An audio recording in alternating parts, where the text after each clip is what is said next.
Alright guys, the walls of my pallet garage are finally complete. And I got the metal caps on top too, going around the entire top. And that actually helped straighten the walls a little bit. But as you can see down the side, they are still, there's a little bit of warping. I assume that after I get the rafters in and stretch it out more, it'll form up straighter. But this side actually straightened up really nicely once I put that cap on. I think it was like the third or fourth metal beam down. The one right before the end, it was leaning in, or it was leaning out really far. And I put some straps on it and stretched it over. And then when I put the topper on, that held it from bending back out. I don't know why it was doing that, but the back wall too is much straighter now. These middle two, you can still see them. They're still kind of leaning in a little bit. They were leaning in a lot further, but after I put the metal up there, they straightened up a little bit.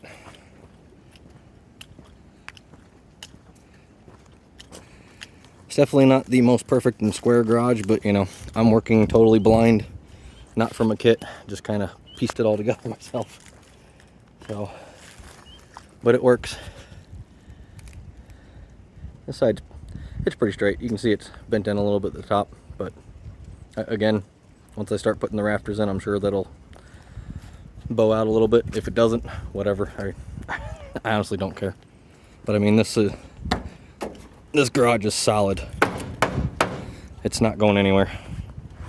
And I'm about to actually anchor the corners down. I've got some screw anchors and some wire, that wire chain with the little crimpers or whatever. I'll take pictures of it.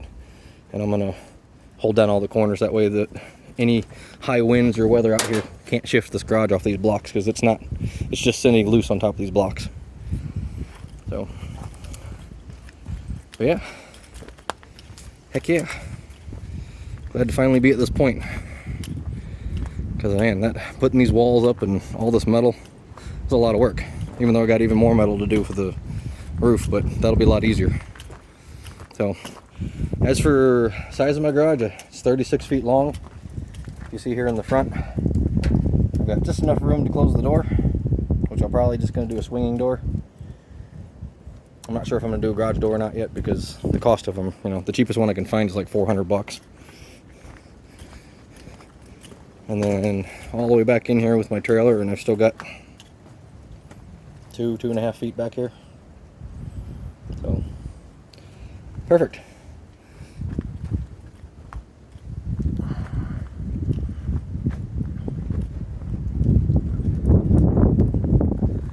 This is a pretty neat project. I'm enjoying it. It's nice to finally have something being built on my property though. Even though I'm not going to be getting started on my cabin for a couple more months yet, but at least I'm getting something going. And I was originally going to be borrowing a trailer from family. It's still on the books to do that, but I honestly don't know. You guys can see my driveway. My entrance is up there, and to come all the way down here to get a 40-foot trailer down in here, and then where to park it where it's not in the way, because I'm going to be having deliveries of like block and concrete and other stuff for my foundation for my cabin over here. And I mean, could possibly bring it in and park it over in here, kind of at an angle, but then that would like severely block me coming in here with my car and trailer. I'd have to, you know, I already have barely enough room to turn around here with my trailer. I mean, when you come up around here, since I put the garage back 14 feet further, if I come up right here along there and turn around, there's enough room for me to do a big U-turn here, or a big circle turn here. I need to kind of expand the driveway over here in this corner here a little bit more, because I almost hit like right here in the dirt. So if I level that out a little bit and do a little bit more dirt at a diagonal here, maybe even do the driveway all the way down through the trees and connect back up and make it kind of like a teardrop shape. So, hey buddy boy. But yeah, Anyway, like I was saying, if I put the giant trailer over here, I don't know if, you know, it'd make it very difficult for me to get in and out of here with my car and trailer hauling in my own stuff.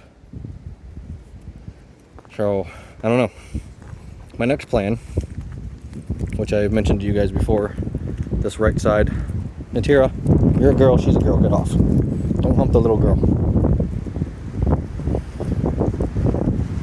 My next plan that I'm thinking is, I've mentioned before that this 10 foot by probably at least 25 foot space over here to 30 feet back, I'm going to be putting water tanks back here for rainwater collection. You know, up in the air a little bit, you know, at least 4 feet above the ground. That way they're above faucet level and everything inside the cabin. And that way they'll be, you know, for gravity feed. You can also get pumps eventually. But this was going to be an enclosed, or it's going to be an enclosed and insulated like workshop over here. I'm going to be putting up a wall through here. So it'll be, you know, with the size of the block and everything, it's going to be about 8.5 feet wide by like 20 or 25 feet long. And I'm thinking about maybe just enclosing this in right now and insulating it and making this a temporary living space for me. And then I'll have water right here, so I can tap right into my water tanks once I get the roof on. And electric is right there. We got the wire, it needs to be hooked up, and it's already run for over here. I could do like a little temporary building right here to house the electrical box, and then do a sub panel over here so that I have, you know, electric in here, or just, you know, hook up some power line outlets over here and run some cords over into here. Can put a little window AC unit in here because it's gonna get hot this summer. But I could live in this little space here. It's technically just for sleeping and and relaxing, you know, at night, you know, because the majority of the time is going to be spent working on my property. I'm going to be outside most of the time, so I really don't need a huge area to sleep in. So having that giant 40 by probably 12 or 14 foot wide trailer in here, I don't know if I need anything that big. And while yes, I know people are like, why don't you just clean that one up over there and sleep in it? If you saw the inside of that, even after cleaning it, you wouldn't want to sleep in it. It's disgusting. It's beyond nasty. And I don't want to do that. So,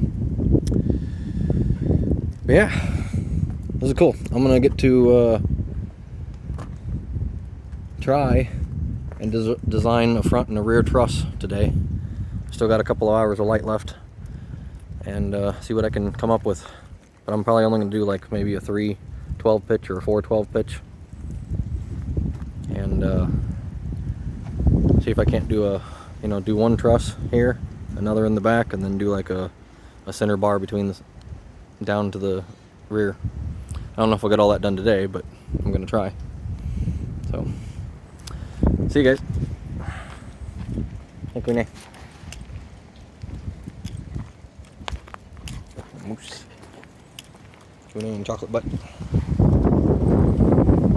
Build site. The lake. This is gonna, it'll look a lot nicer once that nasty trailer's gone. But this will be a nice view.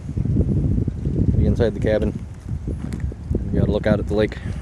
And eventually, you know, I'm gonna have a deck off the front and probably a pathway down to the lake, and make it a nice clean path that you can walk on, probably with brick or rock or something like that, and then down into like a little sand bank.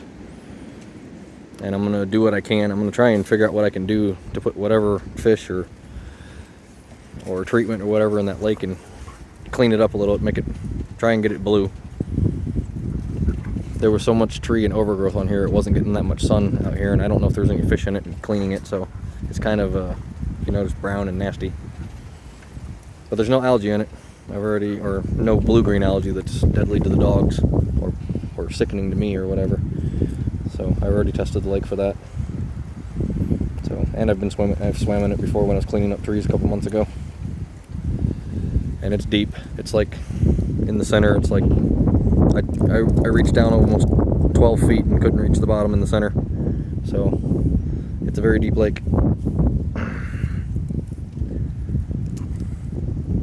Come down. Hey, little squab. Oh, did you injure yourself? You look like you're limping. You okay? Yeah? You okay, little squab? Look at that little squab. Where's your sister at? There she is. Gosh.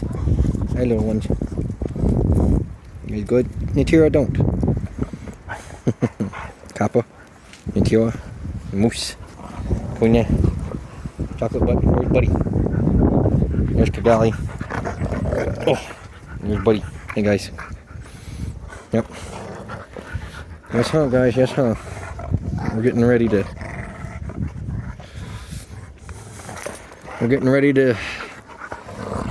live out here permanently here. Probably in 2 months. It's like early March at the moment, and I'm thinking probably early May is when we're gonna finally be able to move out here.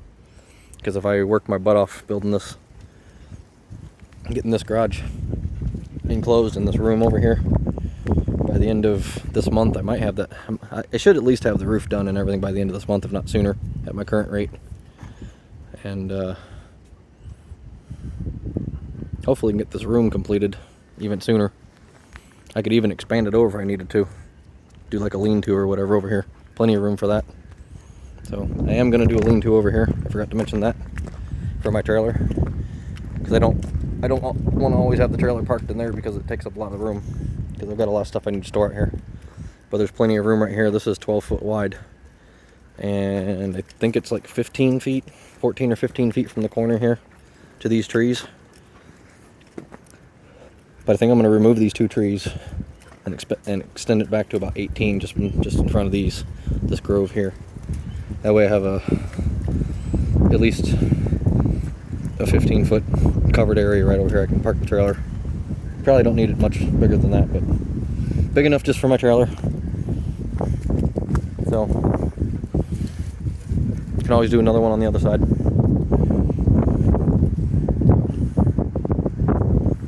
Alright, see you guys later.